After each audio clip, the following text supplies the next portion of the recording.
The advice and opinions expressed by the host of Autism Live and her guests are meant solely as suggestion and should not be in any way construed as child-specific advice. The Center for Autism and Related Disorders advises working with a board-certified behavior analyst who has experience with autism before starting any intensive behavioral intervention. Any choices you make in determining your child's treatment are completely at your own discretion.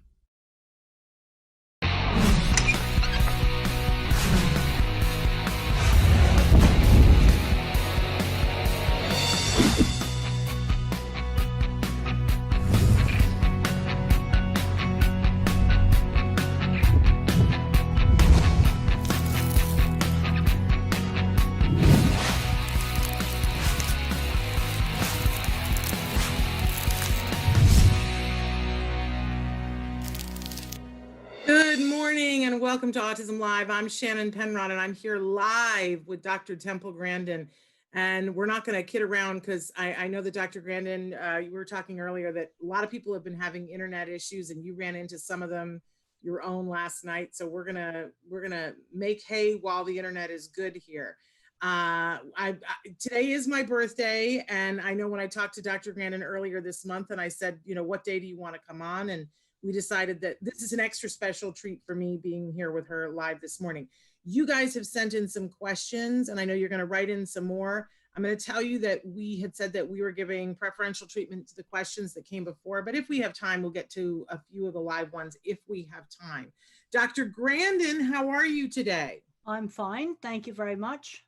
I'm thrilled that you're here. You just celebrated a birthday, what, like a week ago? That's right, August 29th. And did you have a good time? It was a COVID birthday, right? That's a different. Yep, I went over and visited my friend Ruth, and she's just she was one of my former students, and she's now an assistant professor of animal science at University of Nebraska. So I'm real happy about that. Well, that's a pretty impressive title too. It's always I used to teach college as well, and it's an exciting thing when your students do well for themselves. Well, I want my students to do well. That's what we try to do. And, you know, everybody's having a hard time, you know, trying to do stuff online. What I have found with my livestock class is I find it's better to do the flipped format where you put the lectures online and then the class is discussion. That's a lot more engaging. And then you make them watch the lectures. You can't have them save them all up till the end. So you got to do quizzes and stuff. But that seems to work better in this format than now. If you're live in the classroom, I do the lectures and then you can stop and you can answer questions, and that's a lot more engaging. But everybody's learning, and what I'm seeing is in terms of schools and how they do it. Like right here, school right around here, they're doing synchronous, where the kids have got to sit at the computer and be in the classroom. Then you got some other place where it's just all pre-recorded. Yeah, we were talking for just briefly before we went live about the fact that so many people are struggling right now with the learning environment. And one of the things that I have enjoyed about the first time I ever met you, I said to you, you know, when are you planning on retiring from teaching? And I will never forget the response that you said to me. You said, teaching is your passion. And you said, that's like a gift to you. And you said to me, I need that as a woman. I need to be in the classroom. And I was so impressed by that, because I think that educators are, the most amazing people on the planet. And that really spoke to me about who you are as an educator. And I've since heard from people who were your students that you are one of the most inspirational teachers. They all say that you are the most inspirational teacher. Well, I also want to help my students to be successful. And the thing that I've been, asking a lot of people about some of the formats. I mean, every kind of format's being used out there, from, I think fairly good formats to really dreadful ones. And one of the questions that came up yesterday was a boy that a lot of sensory issues, needed to take breaks. And with this synchronous online classroom, he couldn't do it. And what I asked him is, well, when he was in the real school live, what did they do for the breaks? Yeah. And maybe that's the way to deal with it, is to try to, that seemed to me the sensible thing to do. Now, if all the lectures are recorded, then you take breaks because you can then play it back. What I'm hearing and talking to families out there, there's some autistic kids doing just fine with the online stuff, and there's some that's horrible. I've read that maybe 20 or 30% of all students are just kind of skipping school. Yeah. You know, I've just heard the full range. Yeah. Yeah. And I think it's different I think it's different for each individual, but it's also different in the way each school is. Oh, absolutely. Absolutely. I've talked to a lot of people about it. Each school is so different. But I hope that educators are looking to see who's doing what and what's working. I would really love to see a meeting of the minds. I would be willing to offer Autism Live as a platform if there are teachers who are making it work for special ed kids out there and they would like to make, a free webinar for people to say, here's what I'm doing and here's how I would give it a home here at Autism Live. Well, and there's some where they're just doing nothing and they just put the regular classes up on what they call synchronous. Yeah. And that, like my livestock class, I do the discussion synchronous, and the actual period we do it live, and then we have chat boards that's asynchronous. And then the lecture watching is what they call asynchronous, where it's outside the actual class time. So what we're trying to do is a hybrid model. But they're having some problems, like they're doing a live freshman biology lab, but how to teach someone to use a microscope, you have to lean over them. So now they're not allowed to do that. So how do you teach them how to use the microscope? You run into problems like that. It's really difficult. Well, I know a lot of teachers that teach theater and acting, Temple. Yeah. And that's been really interesting doing it online, because usually you're there and interacting and teaching people how to connect it face to face. And it's a much different thing on Zoom. That's the thing. And I was looking around on the internet, some of the news and stuff, and some famous singer, I don't remember names very well, but he was saying, well, how is he handling all his concerts are canceled? Well, he said, I did the first drive-in concert, and he said he's writing songs and he's doing a lot of little concerts. There you go. Because you've got to do something to get out of the house. Yeah. I've got a few little things I can go out in the farm and do. I've got a couple of little construction projects I can drive to, and I have to be very careful. And and I plan those out. I've got to have some stuff to do. Yeah, you told me, can I tell on you a little bit? You told me that you did a really fun activity out in the field. Can I tell them what you said you did? Well, I flew a kite out in the field. It's one thing I did. That's what I was talking about. I love that. You've got to find these things you can do. One thing that's happened here, and now the weather's starting to get cold, is everybody was going tubing out on the river. Getting tubes and big plastic things to float down the river. And that's been real safe. I haven't heard anybody getting sick doing that. I've been watching a lot of the stuff on where are people getting sick? Big parties. That's where they're getting sick, big gatherings. And where our college is open right now. They're just testing everybody. And where the colleges have had to close, I'd say half the time it's been fraternities. Yeah. Had a big party and it shut them down. Meat packing plants, they got them cleaned up. I talked to one person that was working with that actually did some of the contact tracing. They got their plant completely cleaned up. And then some of the employees had a gigantic party and brought it back in. Oh no. And that happened in August. Wow. After they'd managed to get the place cleaned up. Wow. Well, I want to see what's on your mug. I always love what you have. What logo is on your mug, Temple? Oh, that's Brazilian. It's a Brazilian animal welfare. Oh, very cool. That's what's on my mug. I picked that up at an animal welfare conference in Brazil. I've done a lot of conferences with Brazil. We've done some very good ones on Zoom with simultaneous translation that worked really well. And then one of them worked really well. And then we did another one and the whole thing crashed. Everything went down in Brazil. So 2 hours later, they had me on something called StreamYard.com. Yes, I've done that. And we had to do side-by-side translation. Wow. And now you've traveled all over the world, Temple. Is there any place that you haven't been to that you're just there's some places I've been. I've been in a bunch of countries. I've been Central America, South America, Mexico, every state in the US, all of Western Europe, Australia, China, Thailand, Eastern Europe. I've only been in one country. Haven't been to Russia, but been to a lot of places. Where do you want to go that you haven't been though? Well, I don't know. It's hard to say. Australia, I really like going there, but right now all the international travel shut down. I haven't Yeah, traveled since March 12th. I Everything's know. shut down.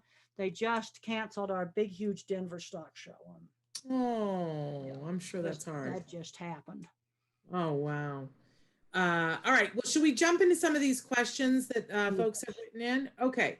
So, first question, what's your opinion on self-disclosure in a work environment? That's a real loaded question. I just talked to a guy who had a very successful job. I think I'll leave out what the job is. Very successful, somewhat technical job. Had been with him for 5 years, very successfully, disclosed, got ostracized, and ended up leaving. And this just happened. Wow. This is now. That's disheartening. And I recommended this guy because that did not disclose. Actually, in my own career, I never disclosed. I would tell them, no, never did. If they know about the movie, fine. If they don't, and Really? No, I never disclosed. And when I started out in the early 70s, being a woman was a much bigger barrier than autism ever was in the cattle industry in the 70s. And I would just say things like, I'm terrible at multitasking. Okay, that's disclosing something. That's something very specific. Or I need a pilot's checklist to know how to operate this machine. That kind of stuff I would disclose. And I said, I've got to make myself a pilot's checklist of the steps because I've got rotten working memory. That kind of stuff I'll disclose. Very sad case, very competent guy, really mild end of the autism spectrum. And he lost his job. And this was right now. Wow. Within the last month. I talked. That is so disappointing. But it's so very, basically, very disappointing. So what can I say to this guy? Yeah. And he's one where he doesn't need to disclose. Right. You see, now you got more, ones that you have to. But even in my own stuff, I mean, I'm sitting on an airplane with somebody I don't disclose. Yeah. If they know about the movie, fine, I talk about it. Right. But even so, before the movie, so when you went to work at your college, you didn't disclose to them. You didn't tell them. Well, the college knew. Okay. But they knew. But you take my regular clients. I mean, the way I did an interview is I just sold the work. There's that scene in the movie with the drawings on the desk. An interview for me, in the first minute, I had the drawings out, laying on the desk, pictures of jobs, my brochure, and I've got some of my drawings right here. What I learned to do is to just sell the work. There's some of my drawings, and I would just put those on the desk. And I had some trade magazine articles, things like that. Just lay the work out. Yeah. That's well, you've always been a big fan of having a portfolio and now having a virtual. In other words, you sell your work. But unfortunately, there's been some really bad cases of discrimination. Military don't disclose. Okay. And there's a lot of people in the military that I know are on the spectrum. I have talked to them. They've come to autism conferences. Well, then let me ask you this, because my son is getting ready. He's doing his college applications starting right now. Do you recommend that students disclose as they're applying to higher education? It kind of depends upon what kind of accommodations they need. But 5 years ago, we had another case where a guy was going to get his pilot's license, and he made the mistake of disclosing to the FFA physician for his physical, and he did not get a pilot's license. Yeah. And I don't, that's wrong, but I'm just telling you stuff that's happened where people have reported right to me. That was 5 years ago. Wow. And if you're on the mile, for me, I learned what kind of things I need to do my job successfully. Like when I'm doing a team writing, we're doing some animal welfare guidelines. I just say to them, I like homework. I'll do this part of the document, this format, get it done on this date. In other words, well define what my bit is, and then do my bit, and don't criticize the others. Though I have been known to correct technical errors and not use any word changes, things. And there were technical errors. There are some things, animal welfare guidelines, where it's a matter of opinion, but these were just technical errors. It was just wrong. So I just corrected. I'll bet you're a dream to work with. That's what I say.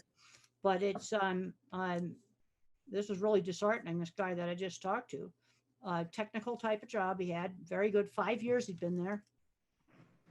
Wow. And the boss told the other guys to shun him. Wow. And this just happened. And, Get him a lawyer. That sounds like I told him to walk away. This guy doesn't need to disclose.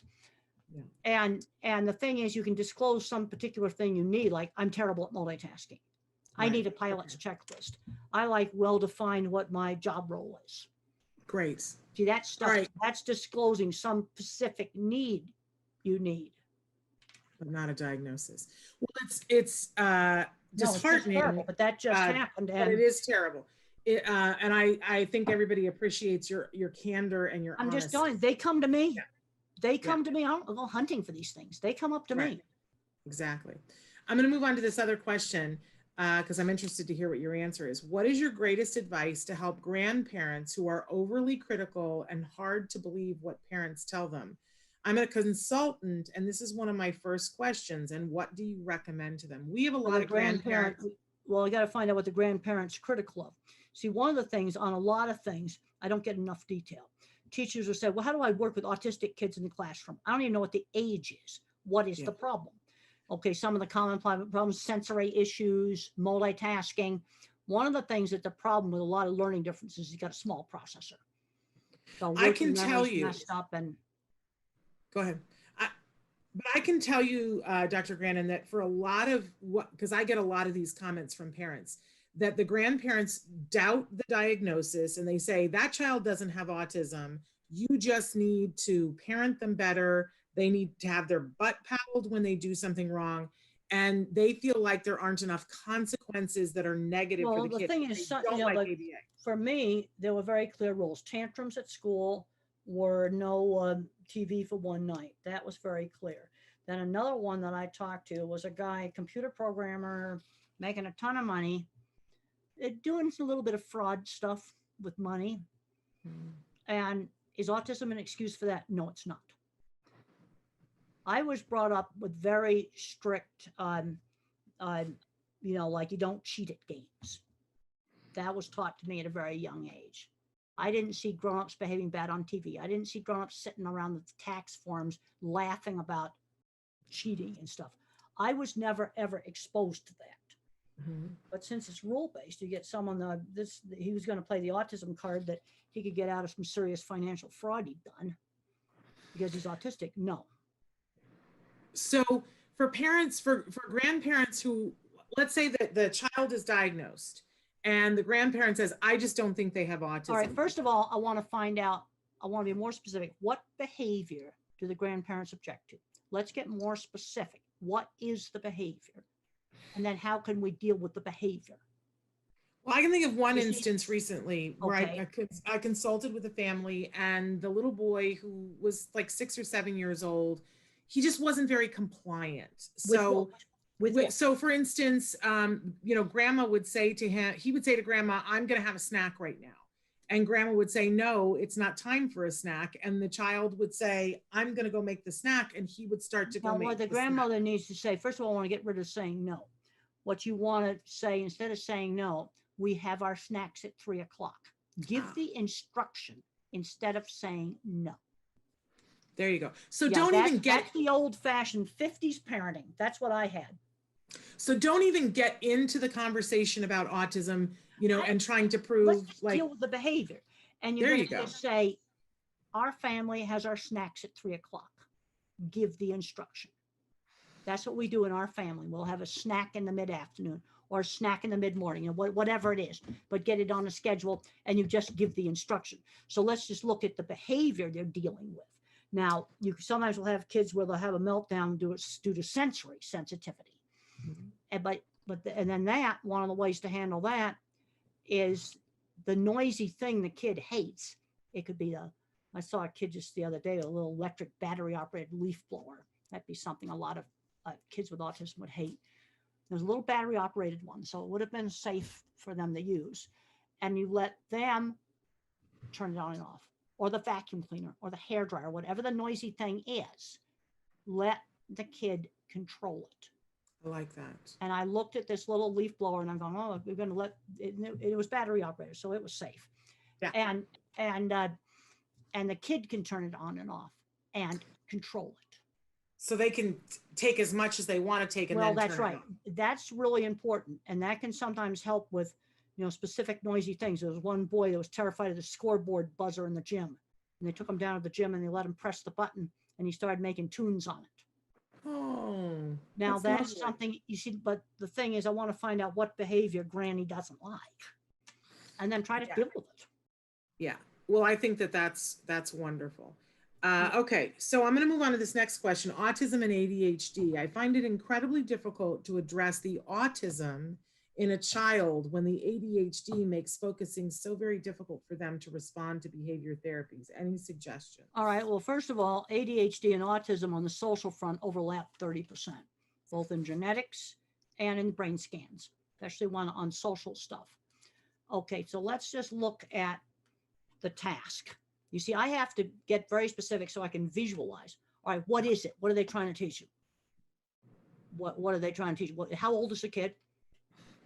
And I don't know for this See, I particular got to have kid, more but information. Yeah, so but let's I take can visualize yeah. something we could do. So let's say that it's a 7-year-old, because a lot of parents are having a problem right now with the distance learning because of the ADHD sort of behaviors where some of these kids are going to have some breaks. Yeah. They're just going to. And maybe if the class is synchronous, maybe you're going to have to record it yourself. They're going to have some breaks. The other thing is a lot of these kids aren't getting enough exercise. Mother used to say, go outside and run the energy out of you. And they've got to get more exercise, and some of them are going to need breaks. That's what you got to do. And I love that. We've been talking a lot about, you've said before that you need a burst of activity and that helps you to regulate yourselves. And I've been saying that over and over and over again, because I've noticed that with all of us with COVID, we had to buy a treadmill in our house. We bought a treadmill and we stuck it in the middle of the living room because I think we were all having a hard time. We just weren't. I'm not a big exercise person, but during a normal day, do it. And I think you're better off to set the treadmill kind of steep and kind of hard and do a burst of exercise, but you've got to work up to this. I don't want anybody having a heart attack here. Oh, no. I worked, that took me 6 months to get up to 100 sit-ups. 100 sit-ups. All right. I'm going to work on that. And, and if you set the machine stiff, so it's hard to do it, and maybe on quite a bit of a slant, you're going to work up to doing 10 minutes of hard exercise. But I do a very little hard burst, which really makes you sweat, makes you strain, but you have to work up to it. I don't want somebody keeling over doing this. Yeah, no. But I think what I noticed for all three of us in our household is that once we started doing the treadmill, everything else became a little bit easier. That's right. Because you could regulate a little bit easier. And you put the treadmill in the middle of the living room, so you're going to everybody has to use it. And we watch, sometimes TV is on while we're doing it. That's fine. So that, but yes, that's what we have done. And I know other families that have said, okay, we're not having a lawn, we're putting a trampoline in, but everybody has to find something that they can do physical. And I think it's just so important, as you said, for our kiddos that are spending so much time, screen time now. Well, they've got to get exercise, and the treadmill is a machine that everybody can use. Mm-hmm. And you put in the middle of the living room, and then whether everybody has used it enough. That's right. We're keeping there. And I am very, very proud to say I think we started at 5 minutes, Temple, and we're up to 17 minutes now. Yeah. A day. We're doing 7. And that probably is enough. I mean, there's a point where you don't have to overdo it, but if you did that hard every day, and because then because I find that the burst of exercise worked better than the airport walking that I did. Yeah. Because that didn't make airport walking I used to do. I haven't been in an airport since March 12th. Right. But the airport walking didn't make me sweat and huff and puff and sweat. And I actually added up how far I walked in the Denver airport, and it was a long ways, but that just didn't do it. I do walking now for back pain. Oh, there you go. But I need that burst of hard exercise for the other things. And you got to get the kids doing this. I think putting a treadmill in the middle of the living room is a real good idea. There you go. I'm glad you know everybody using it. We were going to take it upstairs, but it came and it was too heavy. We couldn't carry it upstairs, Temple. So it's sitting in the living room, but it's not gathering dust, let me tell you. Well, good. It's not used as a clothes rack. No clothes on that. Oh, It's that's used good. every single day. Okay, new question. Temple, how do we know what kind of thinkers our kids are? I have 3 children, all on the spectrum. My oldest is 10. He does not like drawing or writing, loves video games, doesn't like math or reading, loves science projects. My middle son is almost 5, and he loves both puzzles and building things and working on things, even video games. Also likes to color, to draw. Then my daughter, who is almost 4, she loves to color and write and loves sensory play such as Play-Doh and several types of slime. All right, first of all, in the real little kids, it's going to be difficult to tell. It didn't show up with me until I was like 2nd, 3rd grade, 7 or 8 years old. And that's when my ability in art showed up. Or you'll get a kid that's ability in math will show up. And then you need to give them harder math. If you think you got a math kid, introduce computer programming. And then show them really cool stuff, like the touch screens on the Dragon spacecraft that just went up to the space station, SpaceX. Those run on JavaScript, the same program that's for Minecraft. Writing kids often love facts, they like history and facts, and these things. If kids get exposed to enough stuff, then you'll see it. I'm seeing kids that are really good with Legos, and nobody thought to introduce tools. And if they're good at Legos, you need to introduce tools by 2nd and 3rd grade and learn how to use it. Screwdriver and hammer, pliers. These are things I was using as a really young child.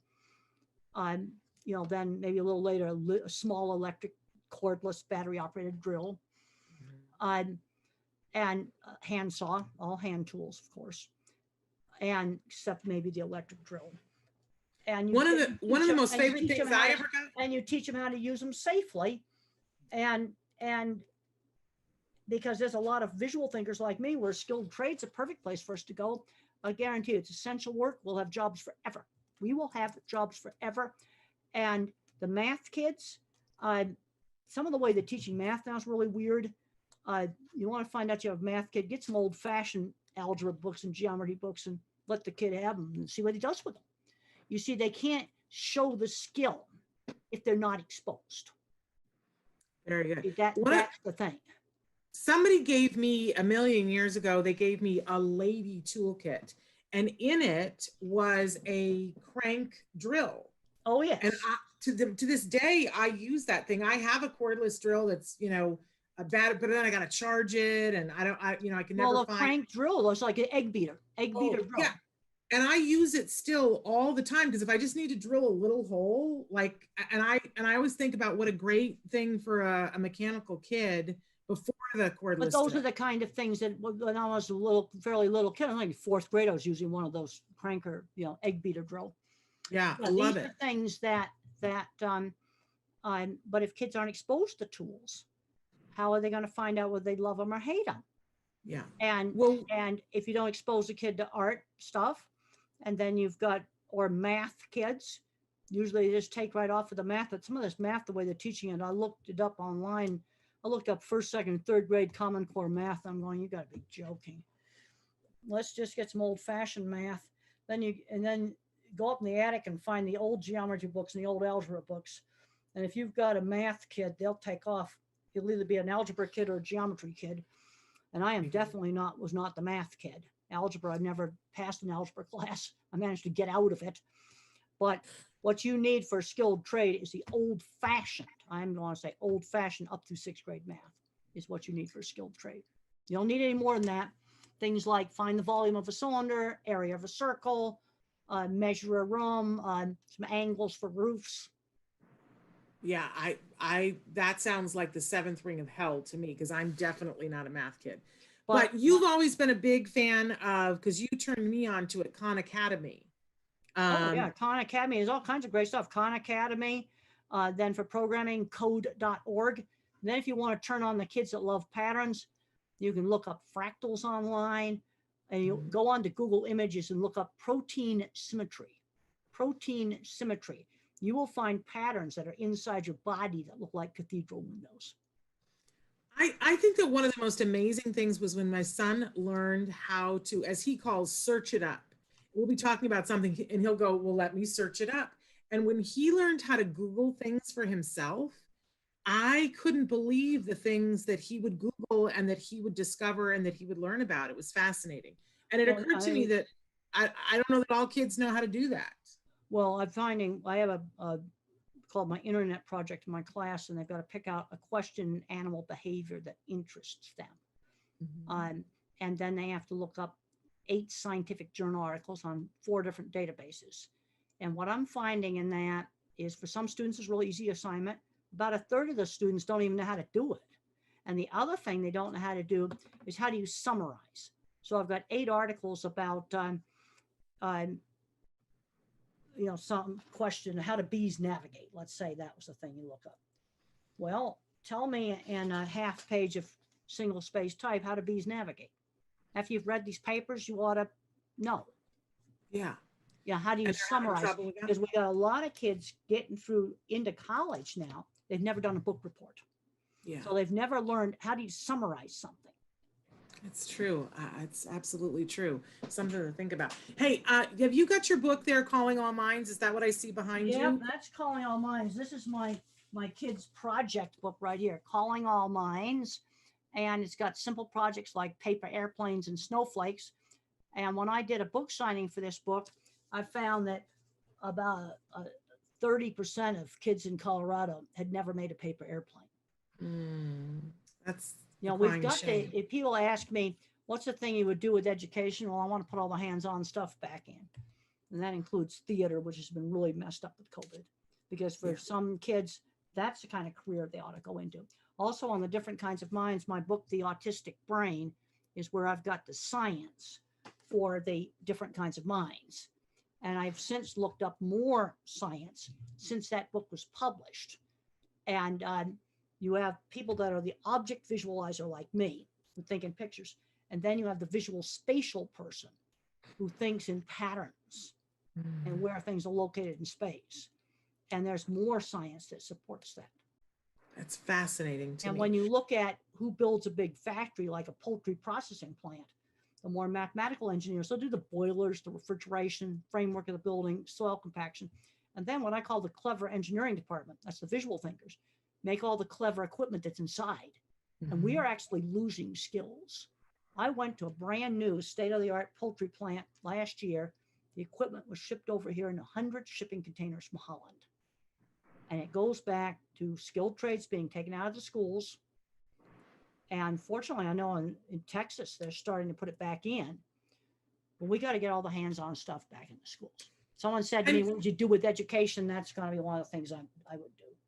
And don't you think that in this crazy mixed up world where there's all this distance learning, there's so much stuff that people have to do in this flat format here. It seems like to me that this is the opportunity that every minute that isn't this Zoom call kind of thing should be hands-on, should be people physical. at the Home Depot's been really doing well. Home improvement, gardening, people are doing that kind of stuff. Really. But we need to get our kids involved in that. We got to get the kids involved in this stuff. They got to help build this stuff. Yeah. Kids can get involved. Even little kids can like carry tools or pick up some little thing. Get them involved in it. There we go. Okay, Dr. Temple, my son is 6 years old and on the spectrum. He is good at many things like music. He helps, he plays any instrument, any song once he sees it to play it, and reads so well and paints so good with tiny details, and loves to play by himself for hours on the iPad. All the time, new stuff while playing. He never responds unless we shout out loud. We got his ears tested, all good. How can I make him listen and respond? I appreciate your help. Well, how much time is he spending on the iPad kind of zoning out? I might want to cut that down. The other thing he needs to learn is to play music that other people want sometimes. Like when I was about his age, I would draw the same horse head over and over again. And mother said, well, let's draw the entire horse, draw it stable. In other words, take that thing and broaden it. And then get him to play different kinds of music. And then now, of course, churches are shut down with COVID because that's a perfect place to do volunteer jobs or do little music gigs at parties, which is something we can't do now. Because you also want to start teaching work skills, and he needs to learn how to, well, sometimes you do music for yourself, but you sometimes also do music for other people. So you got to learn to play more different stuff. And some kids are very musical. Now, this brings up another thing. How do you find out if the kid has music talent? Well, if you don't expose them to instruments, how are you going to find out? Yeah. We loved, before COVID, many years ago, here locally in Pasadena, there was an organization that would have a musical petting zoo. And what that was, each member of their orchestra would come and bring an array of instruments, and they had all these cleaning things that were there. And a child could go through and say, I want to try the tuba. And they could play the tuba, and then they would clean it all down, and the next child could play the tuba. But then you could walk over and play the violin. But that's the kind of stuff that we got to get, see, kids have got to get exposed to find out if tuba's cool. You're not exposed to it. Yeah, you see that a lot of these things, how do you get kids interested in stuff? If they don't get exposed, the thing I have in some of my slides, I said, well, what happened to Michelangelo the other day? 6th grade dropout. Yeah. And, but he was exposed to art because all the churches were commissioning all this art. And then he was raised by stonecutters. So he was exposed to the tools, at least some of the tools he would have used. And if he hadn't had that exposure, he wouldn't have done it. Yeah. Yeah. So exposure. So you have to expose, and his father wanted him to do legal documents in Latin. He's going, ugh, I don't want to do that. But there was a time where every church had these big art projects going on. So little Mikey'd go over there and look at the art projects. And if they hadn't been doing those art projects, he wouldn't have been exposed. No. I want to say that a lot of people are writing in on the different platforms that you can write in. I should have said this in the beginning. You could be writing in on Facebook. You can be writing in on YouTube. And a lot of people are writing in. They're saying happy birthday to both of us. Thank you very much. And they're saying they're writing in from different places. We have people who are watching us in the evening in Norway. We have folks watching. How many people in other countries do you have? Well, I can't tell from this. I can just tell which cities, but and countries. So somebody's watching in Norway. Somebody's watching from Lithuania. Oh, good. I'm just scrolling through and seeing different places here. Okay, so I just wanted to give a shout out to those folks. I want to get to the next question here. What's the best way to teach your nonverbal child how to let someone know they're in pain? Well, that can be hard. Point to the part of the body that's hurting. The other thing you've got to rule out, if you all of a sudden have a behavior problem in an individual's nonverbal, the first thing you've got to do is rule out a hidden painful medical problem. And one of the big ones is acid reflux. If he's grabbing his stomach, or poking at some part of his body he never poked at before, well, then maybe you better have the ear looked at. Or it might have a bad tooth. You always have got to rule that out. If there's a sudden change in behavior, where he was normally good, now the behavior is just horrible. Maybe he's got a pain he can't tell you about. So I check out some of the common ones: earache, teeth, sinus infection, acid reflux, constipation, yeast infections. Those are easy ones to rule out. One of the things that really helped me that because my child had been speaking and then he lost language. And when he lost language, it was so devastating to me that I didn't realize it, but I had stopped language everything for him like you do for a kid that's developing typically. And so when we started therapy, they started saying to me that I should language everything that's happening. Like if he's shivering, I should say, oh, you're cold. Well, then you learn the word for cold. Exactly. That's how you learn. Or, if he'd be crying about something, I'd say, oh, you're crying, you're sad, or, oh, you're, right now you're frustrated, or, to just label whatever was happening. Or if he got it, I remember once he got his finger pinched in a doorway and I said, oh, it hurts, your finger. Then you learn the word for hurt and pain. Yes, because you know it got pinched hard enough in a doorway to hurt. So then that's where you teach the word hurt and pain. And sometimes then he would use it in inappropriate moments, like, so that what didn't totally make sense, but that I could figure it out.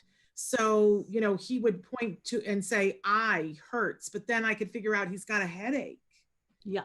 That's what's happening. So I had to sleuth a little bit, but I had given him some words by languaging it. So just want to throw that out. Yeah, that's what you've got to do. And then some nonverbals can learn to type independently, people that remain nonverbal. And some really good books are Tito Mukapadahe, How Can I Talk If My Lips Don't Move? How Can I Talk If My Lips Don't Move? He describes a sensory disordered world. Noki, the Japanese boy from Japan, he has The Reason I Jump, but the sequel to The Reason I Jump is a better book because he's older. And he describes not able to control his movements, and he's like a broken robot. If you're working with older nonverbal individuals, these books are must reads. And, the second book they is type completely independently. Nobody's touching them. the second book is Fall Down 7 Times. That's right. I can never remember those numbers. I know, me too. He's older, and that's actually a more helpful book, I think, than the first one. And I think therapists and parents, nonverbal individuals, should read that. But it's okay to hold their wrist to get them started. But the only way you can be sure who the author is if once you get them trained, you're not touching them and you're not touching the thing they type on, whether it's a piece of cardboard or it's a keyboard. Because I've seen people take the thing they type on and then moving it around like this. Well, that's cueing. Yeah. No, the thing they type on has to be on a desk and not touched. Exactly. And when you're teaching someone to do it, cueing is okay. It's okay to cue when you're teaching. That's fine. Yes. That's fine. But I think the difficulty. Well, when I first met Tito, I'd ask him a question. He types super fast and jumps up, and then he runs around and has to flap some to calm down. He can do like 3 questions. And I asked him at a conference over a video what it was like before he had typing, and he said emptiness. Yeah. And so we got it. And then there's Carly's voice, and her speech therapist almost deleted the typing app off the thing. And the other thing is just try a tablet with the text messaging. Put it in airplane mode so they can't send them. I was at a meeting for a big corporation, and I had dinner with a guy who signed. I don't understand sign language, so we took my phone and we just passed it back and forth with text. We didn't send them. We just passed them back and forth. And that's how we communicated. Yeah. I have a friend a young man who is on the spectrum, and he has maybe 10 words. And he's such a delight. Wherever he goes, he's such a delight. And you can communicate with him with the 10 words. But then I was someplace recently, and his dad said, "Have you ever read his texts?" And I said, "He texts?" And his dad showed me the texts that he will send his mom and his dad every day. And I burst into tears, Temple. There were all these things that he was texting and writing about that I had no idea that he had that much. Well, the thing is that we need the typing stuff. And was he just doing that on a phone? Yes. Okay. Yes. Well, yeah, and I recommend the iPad or some kind of tablet because it's bigger, it's easier. But you see, the reason why tablets work and desktops and laptops don't work is because when you type on a phone or you type on a tablet, the print appears next to the virtual keyboard. If I pull out my keyboard here, I look down at this, you have to do this. Yes. And they cannot make the attention shift. And it cannot make the attention shift. Years ago, there was a teacher that took a box and put it on the desk and put the keyboard way up here so that when they typed, the print appeared right next to the keyboard. Wow. And that solved the problem. But they see laptops don't work very well either because you have to look up, and they can't do that. They've got to see when they press the button, the letter appears, and they can see it without an attention shift. And that's why a tablet usually is bigger too. And you can find tablets around. You don't have to buy them. I have a student that she didn't have a computer, and I said, "You need to adopt a computer. There's lots of computers laying around in closets waiting to be adopted." And she adopted some clunker. It works for what she needs it for. And its price was free. It's a bit clunky, but it works, and it has a CD player, which I actually wish they'd never taken those out of the computers. Me too. But I want to say too that there are many charities out there that when you are getting rid of your smartphone because you're upgrading, or you're getting rid of a, an iPad or There's another. tons of them. There's all kinds of electronics around, and they have the they right price. take the They're donation. free. And she found a laptop within one day. Yeah. She had a laptop the next day. Yes, it was a heavy one, but it works. Worked. What she and I want parents to know, I want everybody to know that if you, instead of throwing away those electronics, donate them. And there are charities that will refurbish those and give those to individuals on the spectrum as a way of communicating. So, and then you get a tax write-off that's more than if you threw it away, or turned it back in. So if you have a device, but the amount of electronic stuff that's wasted. Yeah, we don't want to do that. And but Carly, her speech almost deleted the texting part of her keyboard thing. Because I don't know if people watching know, Carly had shown no signs of being verbal, no receptive, no aggressive. And then when she was 13, she took the caregiver's computer and typed in the words, my teeth hurt, something like my teeth hurt, help me. And you're telling me that they almost deleted that? They almost deleted the typing part of it. Yep, that's in the book. Well, now she types all the time. She writes. She's an amazing advocate. Well, one of the things that Carly talks about is when there's any noise in the environment, huge concentration is required to keep concentrating on her typing, controlled movements. Yeah. And some of these people almost have like a locked-in syndrome. But then I've also seen ones where the mom's holding a piece of cardboard that's got the QWERTY keyboard on it, and she's moving it around. Well, that's killing. Can't do it. And it's important to acknowledge that. Somebody wants to know if you do it for some training to do that. Yes. You touch them for training, but to really prove who the author is, cannot touch the person or the whatever it is they type on. Absolutely. Somebody wants to know if you still have your squeeze machine. Does it really work? And if so, do you take appointments? Well, I broke 10 years ago and I haven't used it, but there's a lot of other things you can do. Weighted blankets, weighted vests. Some people really benefit from deep pressure. And the idea for the Thunder shirt for dogs came from the squeeze machine. Deep pressure really works for some people. Yeah. And so I'm curious, so yours broke 10 years ago, but you have not needed it then. No, if you haven't fixed it. You see, one thing the squeeze machine did for me is desensitized to having people touch me because I controlled the squeeze machine. See, that gets back to the same thing as the noise, maybe the leaf blower or the vacuum cleaner. Yeah. Okay, somebody wants to know what evaluation tools are best for determining if girls are on the autism spectrum. This is a big controversy right now. The people are saying that the criteria for diagnosing often will leave girls out of getting a diagnosis. Well, girls are one thing is girls' brains aren't as lateralized as males. In other words, the corpus callosum is bigger. And one thing is known in stroke research that they can recover from strokes more easily because the two halves of the brain have got a bigger communication.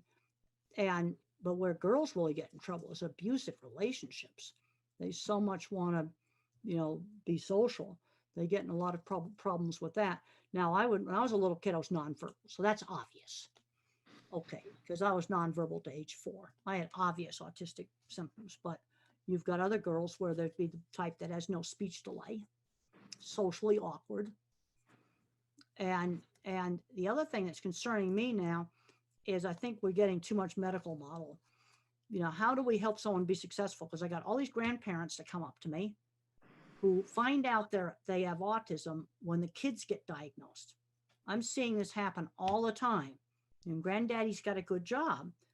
Part of it is, I think, social rules are taught much more structured in my generation. Also, work skills. That grandparent had a job at age 11, delivering papers, or, we need to be teaching the work skills. And one of the great things was like church volunteer jobs. You got to learn how to do a task outside the family on a schedule. That's something you've got to learn how to do. And the kids is good with the music. He needs to learn how to do requests. You see, that's learning a work skill. Yeah, wonderful.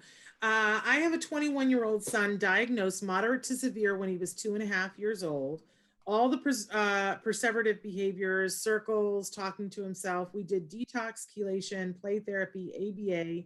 He mainstreamed fully in 6th grade, graduated high school with a 3.9, including honors classes, now a junior in college, enjoying getting to be totally online this semester because he really wants friends, that social connection. But even with getting into the top jazz choir, because he has perfect pitch, rushing and being offered 3 fraternities, choose one, and even accepted into a music fraternity, still couldn't make any connections. He is totally enjoying his junior year remotely living at home.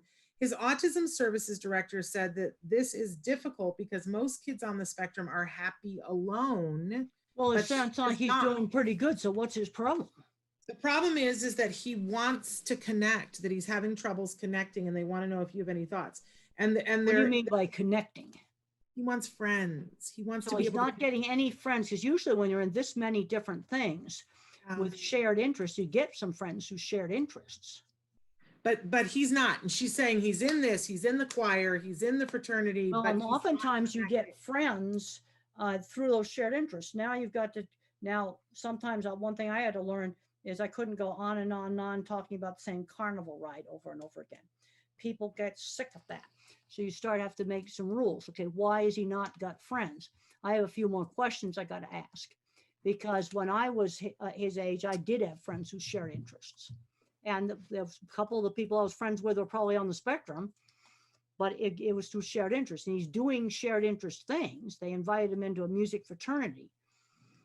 And he might be kind of just going on and on and on, talking about his favorite thing to where other people get bored.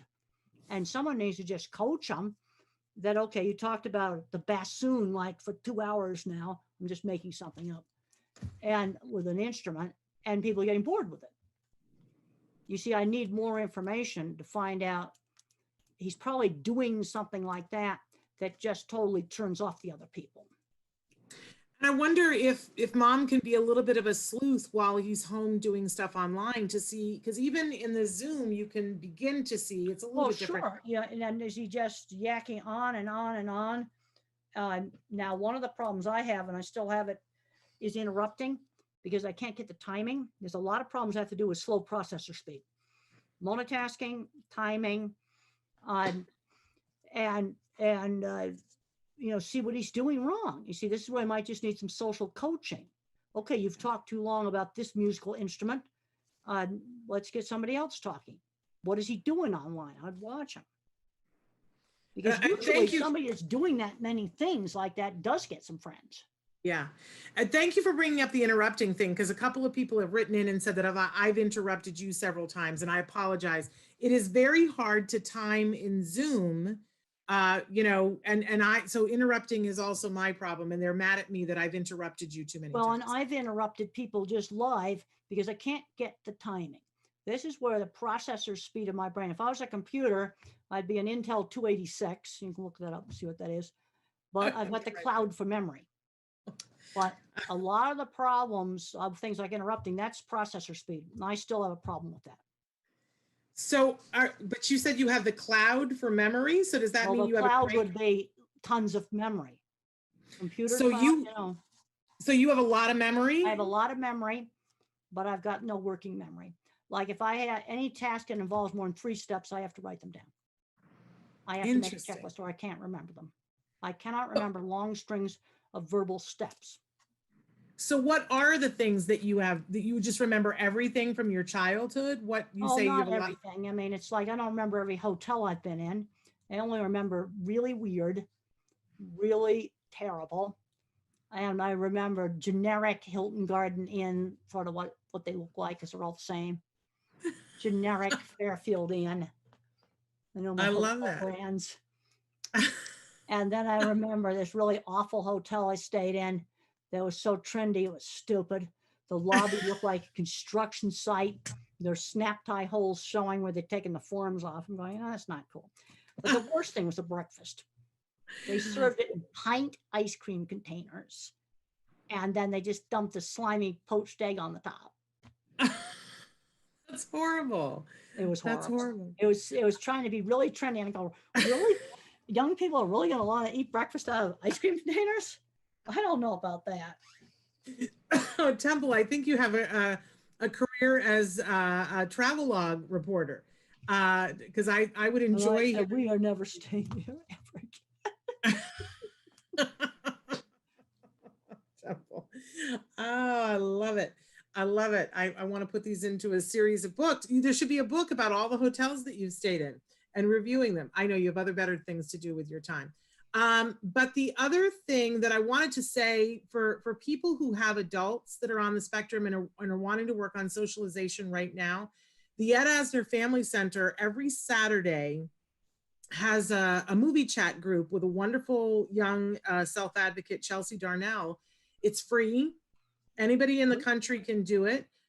They tell you what the movie that they're going to watch is on Monday, and you have all week long to watch the movie. And then these young adults on the spectrum get together 7 p.m. Pacific time, free, and it's a Zoom room, and they talk about the movie. They don't watch the movie. They've already watched it before. They talk about the movie, and then it leads to discussion, and it's a facilitated group. And all you have to do is go on Facebook, go to the Ed Asner Family Center, and you can get registered to do that. Because I think that that's a great, and I think that there should be more things like that. Temple, did your mom ever have? These are kind of things that people just have to start. Like I started my career one little tiny ranch job at a time, and you start out and you're doing this Zoom room, then write about how you do it. Because what I did with my cattle handling is that I would do a project and then I wrote about it, and I wrote about how to build it, how to make it. I did a lot of how-to things. And writing's been a really important part of my career. Yeah. And this brings up, okay, in school, teaching reading. I didn't read until 3rd grade. I learned with phonics, mother taught me. Another kid may learn whole word. Use the method that works. There you go. We're almost out of time, and I apologize. There's a million questions that came in today. And we will bank those, because I think, we're trying to have you on at least once a month. And so we'll save those for the next time. But since we only have 2 minutes left, I want to, because I'm always deeply interested in what you're watching on television and what movies you're watching. So what have you watched lately, Temple? What would you recommend? I watched some of that new Star Trek, the Picard Star Trek. I really liked that. Yeah. And I've been watching 60 Minutes. Boy, that's still the best show.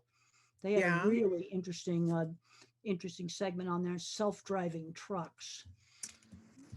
And they had some other extremely, it's just a good show. I really like 60 Minutes. Okay. Anything else? Well, I haven't been watching much TV. I've been working on trying to get my new book on thinking in pictures, on visual thinking. And one of the things that I'll be writing about this is this loss of skilled trades. I mean, this chicken plant, that's serious. We don't make elevators anymore, ski lifts. There's a whole bunch of stuff. And it goes back to taking skilled trades out of the schools, because I'm going to estimate that on my big projects, working with major meat companies, and some of them are right there in Texas, 20%, the welders, skilled trades, mechanics, machinery designers, and drafting people were either autistic, ADHD, or dyslexic. 20%. I am saying that seriously. These are projects I did mainly in the 80s and the 90s. Interesting. And I'm saying, not as a joke, I'm saying it seriously. And the problem is these kids don't get a chance to learn how to use tools. Yeah. Yeah. And we're losing some really important skills, and I'm real concerned about it. So we need to make a move in that arena and make sure that our kids have the opportunity to learn those trades. But I also want to say that, I'm sorry to interrupt it, but I know it's running out of time. But I also want to say that skilled trades aren't for everybody. The visual thinkers like me would be prime candidates. The math kids, they're going to want to go more electrical engineering, computers, that sort of engineering, structural engineering, stuff like that. And then you got the word kids. And the thing that they can be really good at is specialized retail. There's already been 3 successes. Teenagers walking into car dealerships and just start selling cars. Can't drive them, but boy, they could sell them. Because they were recognized for their knowledge of the product. That's specialized retail, where specialized knowledge would be appreciated. Temple, it's always such a treat to have you here, and we'll set a date for next month, and we'll go through some of these questions that people wrote in. I apologize we couldn't get to all of them, but we absolutely adore you, and you are such a treasure. I know you've got lunch plans, and you got your class I gotta today. I gotta eat before I go do my class. Wonderful. Well, thank you so much for being with us. We appreciate you so much, and I'll talk to you soon. Okay. All right. Thank you for having me. It was great. Thank you. Thank you. We're gonna bye-bye. We're gonna sign off here, guys, but reminding you that tomorrow Evelyn Kung is on the show answering your questions from a clinical and then viewpoint. And then on Thursday we have autistic artist Michael Robles. He's Michael Tolson Robles, great painter. He's going to be with us, so don't miss all that. Until then, give your kiddos a hug from me and one for you too. Bye, Dr. Grandin. Bye. Take care. Bye-bye.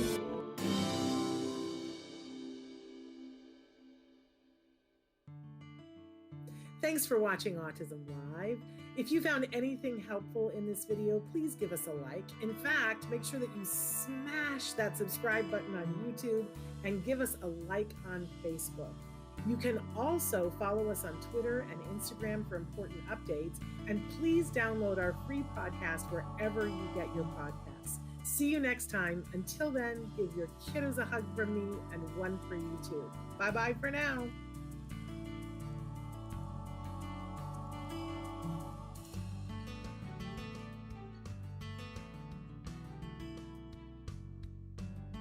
To subscribe, click here. And if you'd like to check out some more of our videos, click here.